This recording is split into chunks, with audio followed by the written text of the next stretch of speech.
হে hello 100 days চ্যালেঞ্জে আজ day 14। হে hello everyone, কেমন আছো তোমরা সবাই? আশা করি অনেক ভালো আছো। তোমাদের ভালোবাসা আমিও অনেক ভালো আছি। তো দেখো, সকাল সকাল আবার একটা নতুন ব্লগ নিয়ে চলে এসেছি। তো প্রথম তো ঘুম থেকে উঠে পড়েছি। তোমাদের সাথে আমি সারাদিন টুকটাক সকালে যে কাজগুলো করি সেগুলোই শেয়ার করব, বেশি কিছু শেয়ার করব না, জাস্ট ছোটোখাটো কিছু কাজ শেয়ার করব। তো আজকে বাসি কাজগুলো সব আমার ডিউটিতেই পড়েছে, তো আজকে একে একে করে সব বাসি কাজগুলো সেরে নিই। আর তোমরা দেখতে থাকো আমার বাসি কাজগুলো। আজকে এই নিয়ে ছোট্ট একটা মিনি ব্লগ শেয়ার করছি। আর এই যে এটা হচ্ছে আমার পুতুল, আর এটা আমি গিফট পেয়েছিলাম রিসেপশনের দিন। তো এটা গিফট করেছিল আমার হাজব্যান্ডের বন্ধু।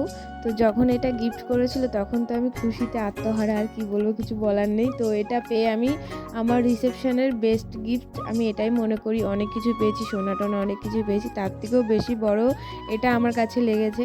তো খুবই ভালো লেগেছে। তো ওই দাদাকে thank you thank you thank you এই গিফটটা দেওয়ার জন্য। তো এটা আমি খুব যত্নে রাখি আর আমার সাথেই রাখি, কিন্তু সবসময় রাখি না, নোংরা হয়ে যাওয়ার জন্য। তো কিছু কিছু টাইম তুলেও রাখি। তারপর এই যে দেখো, কথা বলতে বলতে কত কাজ করে ফেলেছি। বিছনাটা তুলে এসে এই যে সব ঘরগুলো ঝাড় দিয়ে বের করে নিয়ে এসেছি আর ঝাড় দিয়ে নিচ্ছি। সবাই ঘর ঝাড় দেয়, কিন্তু তারপরে আমি আবার দিই, আমি একটু দেরি হয়ে যায় উঠতে, তো ওই মুহূর্তে ততক্ষণে ঘর নোংরা হয়ে যায়। তো তারপর এই যে এদিকে উঠোনটা ঝাড় দিয়ে নিচ্ছি, কারণ এই উঠোনও এখন বারবার নোংরা হয়ে যায়, সেই কারণে। চলো এবার কিছু বাসন পড়ে রয়েছে সেগুলোও একটু ধুয়ে নিই। আজকে সেগুলো ধোয়ারও আমার শাশুড়ি টাইম পায়নি, কেননা উনি কাজে চলে যায় সকাল সকাল ঘুম থেকে উঠে, সেই কারণে। তো যখন যখন পারে না তখন তখন এরকম ধুয়ে দেয়, বেশিরভাগ টাইমটা উনিই করে দিয়ে যায়। আমি খুব কমই করি বলতে গেলে, মানে করিই না, কোনো দিন জাস্ট এই যা। আর এই যে এই অল্প কটাই বাসন ছিল, তো চলো এগুলো মেজে নিচ্ছি, এরপর ধুয়ে নেব।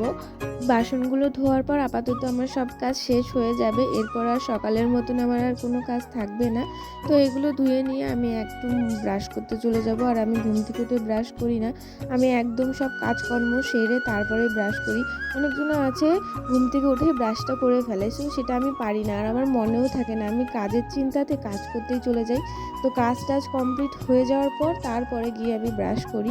আর এই যে দেখো, ছাদে চলে এসেছি ব্রাশ করতে, আর এক বোতল জল নিয়ে চলে এসেছি, যেহেতু ছাদের মধ্যে কোনো কল টল নেই আমাদের, সেই কারণে জল নিয়ে চলে এসেছি। আর ভিডিওটা এইটুকুই, তারপর কিছু খাওয়া দাওয়া করে ভিডিওটা এখানেই শেষ করছি। টাটা বন্ধুরা।